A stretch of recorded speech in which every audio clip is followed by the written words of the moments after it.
CV education channel पर आपका स्वागत है। हम पढ़ रहे हैं राजस्थान आर्ट और कल्चर और इसके अंदर हमारा टॉपिक चल रहा है राजस्थान के दुर्ग। राजस्थान के दुर्ग के अंदर हमने उदयपुर जो संभाग थे उनके दुर्ग पढ़ रहे थे। उन दुर्गों के अंदर हमने चित्तौड़गढ़ पढ़ लिया था, कुंभलगढ़ पढ़ लिया था, सज्जनगढ़ दुर्ग उदयपुर वो पढ़ लिया था, वल्लभगढ़ दुर्ग ये कहाँ पर है, ये भी उदयपुर के अंदर है। और एक और कौन सा पढ़ा था हमने, भैंसौरगढ़, जिसका निर्माण किसने करवाया था, भैंसा और रोड़ा व्यापारी ने करवाया था। इन सारे किलों को हमने पढ़ लिया। अब आज हमारा जो दुर्ग या किला है वो कौन सा है, तो हमारा आज का दुर्ग है वो है मांडलगढ़। और ये मांडलगढ़ कहाँ पर स्थित है, ये मांडलगढ़ है हमारा भीलवाड़ा। कहाँ पर है मांडलगढ़ दुर्ग, मांडलगढ़ जो दुर्ग है वो भीलवाड़ा में स्थित है। तो इसी की चर्चा हम आज की क्लास में करेंगे। अभी तक आपने शेयर नहीं किया है तो शेयर कीजिएगा, और अभी तक आपने सब्सक्राइब बटन पर क्लिक नहीं किया तो सब्सक्राइब जरूर करिएगा। तो आज जो हम पढ़ रहे हैं वो पढ़ रहे हैं कौन सा, मांडलगढ़। कौन सा दुर्ग, मांडलगढ़ दुर्ग। इस दुर्ग के बारे में हम आज की क्लास में पढ़ने वाले हैं। इस जो यानी कि ये जो मांडलगढ़ दुर्ग है इसका निर्माण किसने करवाया था, बात ये आती है। तो इसका जो निर्माण करवाया था वो एक जनश्रुति यानी एक कहावत है कि इसका निर्माण मांडिया भील ने करवाया था।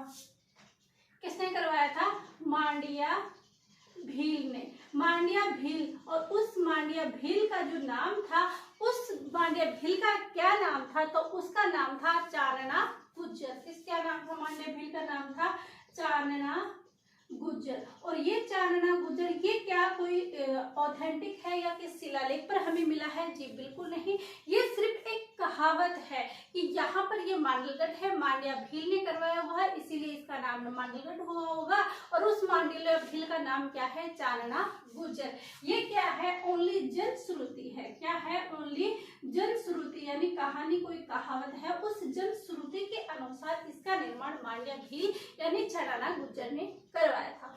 फिर अगर हम माने कि इसकी ऑथेंटिसिटी क्या है, कि इसको ऑथेंटिक हम कैसे माने, तो इसके बारे में नहीं है। हमारे जो कवि श्यामल दास है, कवि श्यामल दास, कवि जो हमारे श्यामल दास व जी.एच. ओझा यानी गौरीशंकर हीरथ ओझा है, वो तो ये कहते हैं कि साहब इसका जो निर्माण है मांडलगढ़ दुर्ग, और ये है कहाँ पर स्थित, भीलवाड़ा में।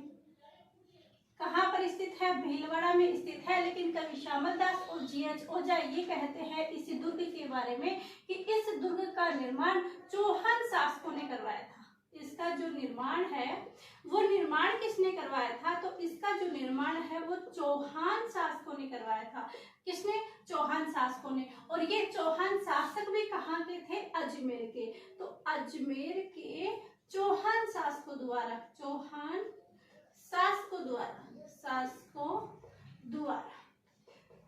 चौहान शासकों द्वारा करवाया गया था। कौन कहते हैं इस बात के लिए, अगर कौन है, कवि श्यामल दास और गौरीशंकर हीरथ ओझा जी कहते हैं कि ये जो मांडलगढ़ दुर्ग है इसका ये कोई जनश्रुति है, इसे कोई नाम मांडिया भील ने नहीं करवाया, किसी चारणा गुज्जर ने नहीं करवाया। इस दुर्ग का जो निर्माण करवाया है वो अजमेर के जो चौहान शासक थे, इन्होंने इस दुर्ग का निर्माण करवाया है। लेकिन ये भी बात हम ऑथेंटिसिटी नहीं कह सकते, क्योंकि इन्होंने कोई प्रारूप, कोई हमें लिखित में साक्ष्य प्राप्त नहीं हुए कि इसका निर्माण किसने करवाया। तो ये बात तो हो जाती है कि मांडलगढ़ दुर्ग के बारे में दो चीजें हमें मिलती है, लेकिन हमें किसी शिलालेख पर नहीं मिलती ये चीजें कि इस दुर्ग का निर्माण किसने करवाया था। लेकिन हाँ, इस चीज का जरूर पता चलता है कि इसका जो पुनर्निर्माण है वो पुनर्निर्माण किसने करवाया था, वो करवाया था महाराणा कुंभा ने। किसने करवाया था, महाराणा कुंभा ने करवाया था।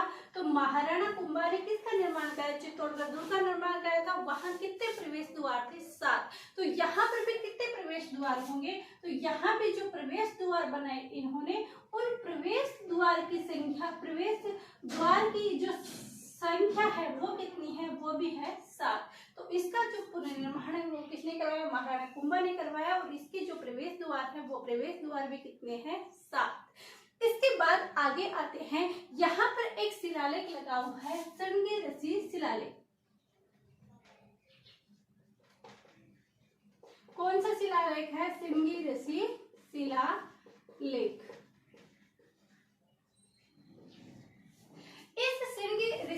शिलालेख में कहा गया है कि जो इस मांडलगढ़ की जो आकृति है, क्या इस मांडलगढ़ दुर्ग की जो आकृति है वो बिल्कुल यानी कटोरे नुमा इसकी जो आकृति है वो कटोरे नुमा आकृति है। ये किसने कहा? श्रृंगी ऋषि शिलालेख में।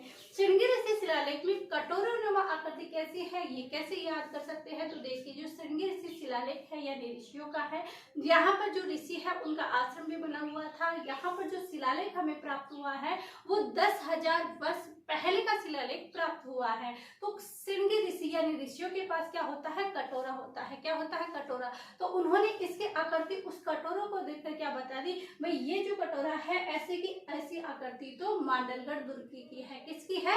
मांडलगढ़ दुर्ग की। तो उनके पास जो कटोरा रखा हुआ था उसी के आधार पर उन्होंने कह दिया कि भाई ये तो किसकी आकृति है?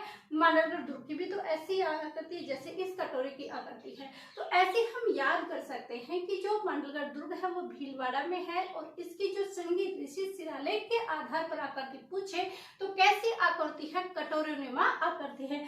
ऋषि के पास क्या है? कटोरा। और उस कटोरे के हिसाब से आप याद कर सकते हो कि इसकी जो आकृति है वो कैसी है? कटोरेनुमा आकृति है। और यदि आपसे श्रृंगी ऋषि शिलालेख न पूछकर और वैसे आकृति पूछे कि इस जो मांडलगढ़ दुर्ग की आकृति है वो कैसी है, तो ये आयताकार आकृति है। कैसी है? आयताकार आकृति। यहाँ पर जो तालाब बने हुए हैं उन तालाब के अंदर एक तो है सागर और एक का नाम है सागरी। क्या नाम है? सागर और सागरी। दो तालाब यहाँ पर बने हुए हैं। कहाँ पर बने हुए हैं? मांडलगढ़ दुर्ग बने हुए हैं। देव सागर तालाब। देवसागर तालाब और बना हुआ है जालेश्वर तालाब। तो ये तालाब क्या है? यहाँ पर स्थित है। कहाँ पर स्थित है ये तालाब? ये मांडलगढ़ दुर्ग के अंदर स्थित है। इसके बाद आते हैं कि इसमें जो मस्जिद बनी हुई है, क्या इसमें जो मस्जिद है वो मस्जिद कौन सी है? तो मांडलगढ़ दुर्ग में मदीना मस्जिद है। कैसी मस्जिद है? मदीना मस्जिद। और इस मदीना मस्जिद को कैसे याद कर सकते हैं कि मांडलगढ़ दुर्ग में कौन सी मस्जिद है? तो मैं से मांडलगढ़ और मैं से मदीना मस्जिद। मैं से मांडलगढ़ और मैं से मदीना मस्जिद। तो मैं से मांडलगढ़, मैं से मदीना मस्जिद कहाँ पर स्थित है? मांडलगढ़ दुर्ग में। आज ये मदीना मस्जिद कहाँ है? हमें तो सिर्फ मदीना पूरा याद ही नहीं रखना, मैं ध्यान रखना है। मैं से मांडलगढ़ और मैं से मदीना। तो ये कहाँ पर स्थित है? ये है हमारे मांडलगढ़ दुर्ग में। हमारे जो यहाँ पर शासक थे मानसिंह, उन्होंने अकबर की तरफ से युद्ध लड़े गए थे। तो जब हल्दीघाटी युद्ध हुआ था उसकी 2 महीने की जो रणनीति बनाई थी वो रणनीति भी कहाँ पर बनाई थी? इसी ही मांडलगढ़ दुर्ग में बनाई थी। अकबर ने जो महाराणा प्रताप के लिए जो सैन्य अभियान भेजे उसकी तैयारी भी इन्होंने कहाँ पर की थी? इसी मांडलगढ़ दुर्ग में की थी।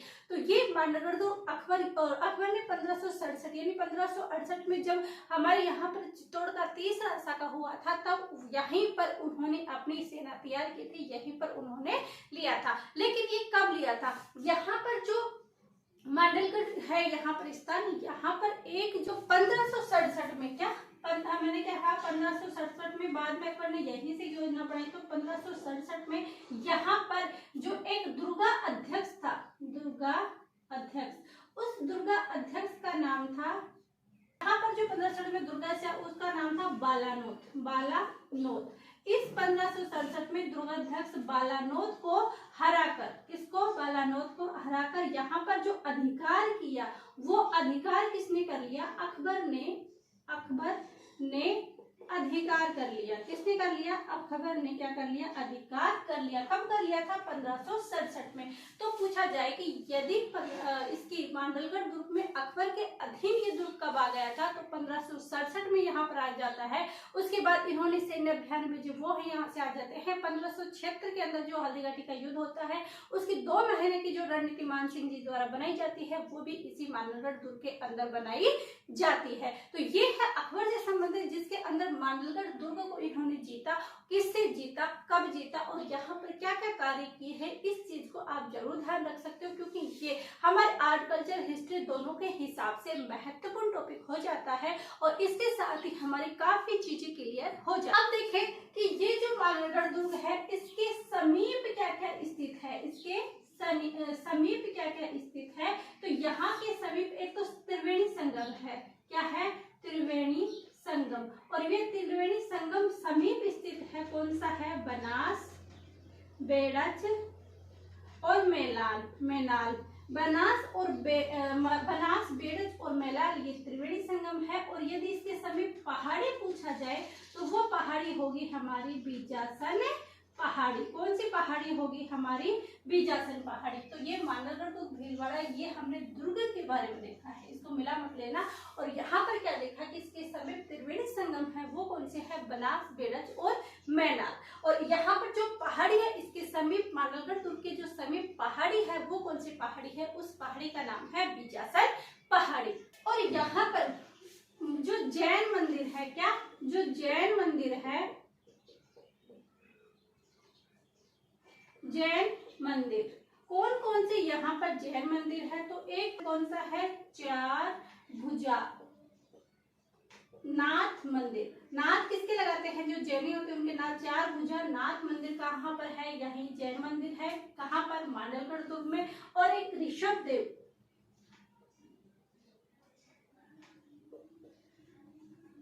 जैन मंदिर है, क्या है, ऋषभदेव जैन मंदिर है। तो ये मंदिर कहाँ पर स्थित है, ये भी मंदिर, तो ऋषभदेव जो मंदिर मांडलगढ़ के अंदर, यहाँ पर दो मंदिर है, चारभुजा नाथ मंदिर है और ऋषभदेव जैन मंदिर। एक ऋषभदेव केसरिया कलानाथ जी को भी कहा जाता है। तो ये हमारा मांडलगढ़ दुर्ग हमने आज की क्लास में पढ़ा।